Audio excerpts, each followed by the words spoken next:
अस्सलामुअलैकुम, आप देख रहे हैं अब्दुर्रहमान फूड बुक। अल्लाह ताला बरकत दे आपके खानों में, आपके जायकों में।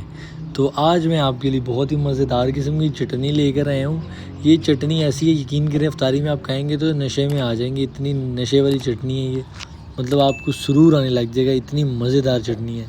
और नशा भी आपको कैसे आएगा, बग़ैर किसी बुरी चीज़ के। मज़ेदार, ऑर्गेनिक और ऑथेंटिक हम चीज़ से बनाएंगे रेसिपी। ये रेसिपी ऐसी चीज़ है कि आप जो है वो माशाल्लाह अपने बच्चों को भी देंगे तो उनको भी मज़ा आएगा। हर खाने का मज़ा जो है वो दोबाला हो जाएगा, यानी डबल हो जाएगा। तो तकरीबन एक मुट्ठी भर के मैंने इमली की नीम गर्म पानी में भिगो कर रखी हुई थी 1 घंटे के लिए, ठीक है। उसको हमने अच्छे से मसल लेना है। अब हमने उसको एक सॉस पैन के अंदर, एक कढ़ाई देच की जिसकी जो भी आप यूज़ करना चाहते हैं, उसके अंदर आपने छान लेना है इसे स्ट्रेनर से, ठीक है।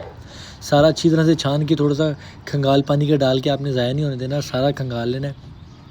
और तकरीबन 4 से 5 मिनट पकाने के बाद अब आपने इसमें डाल देनी है आधी चम्मच धड़ा मिर्च, जिसे दाफड़ मिर्च भी कहते हैं। जिस साथ ही हमने तकरीबन 1 कप लेनी है चीनी हम इसके अंदर शामिल कर देंगे। अच्छा, चीनी जो है वो ऑप्शनल है, अगर आप चाहें तो आप इसकी जगह पर शक्कर भी डाल सकते हैं, लेकिन चीनी का ज़रा टेस्ट ज़्यादा आता है, बहुत ही मज़े का और अरोमा भी इसमें से आता है। तो इस वजह से जो हम चटनी बनाते हैं, मैं एज़ इट इज़ आपको वैसे ही बता रहा हूँ, ठीक है। अच्छा, ये चटनी जो है डाइजेशन के लिए भी बहुत अच्छी है, मतलब आपका हाजमा जो निज़ाम हाज़म है वो बहुत बेहतर बना देगी, और आपका जो ब्लड प्रेशर है वो भी हाई नहीं होने देगी, ठीक है।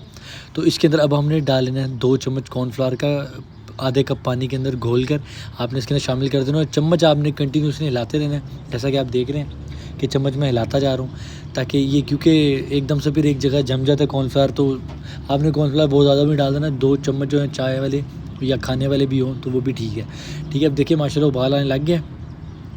तो अब हमारी जो चटनी है वो गाढ़ी होने लगी है, थिक होने लगी है। देखिए मज़ीद 4 से 5 मिनट मैंने इसको पकाया है। तो अब माशाल्लाह हमारी जो चटनी है बिल्कुल परफेक्टली जो गाढ़ी है, जितनी हमें चाहिए, देखें बिल्कुल इतनी हो चुकी है। ये ठंडी होकर और भी गाढ़ी हो जाएगी। तो 15 मिनट के लिए साइड पे कर देते हैं। बिस्मिल्लाहिर्रहमानिर्रहीम। तकरीबन 15 मिनट मैंने चटनी को ठंडा होने दिया, और देखिए माशाल्लाह ये थिक भी हो गई है और बिल्कुल परफेक्ट जो हमें चाहिए। आप समोसे, पकौड़े, दही बड़े, चाट, जिसके साथ भी आप इसको खाना चाहें, ये आपका मज़ा दोबाला कर देगी, बल्कि 3 टाइम्स 4 टाइम्स ज़्यादा कर देगी, इतने मज़े की बनेगी। चैनल को सब्सक्राइब करना ना भूलें, वीडियो को लाइक और शेयर ज़रूर करते हैं। मिलते हैं नेक्स्ट वीडियो में। ओके, अल्लाह हाफ़िज़।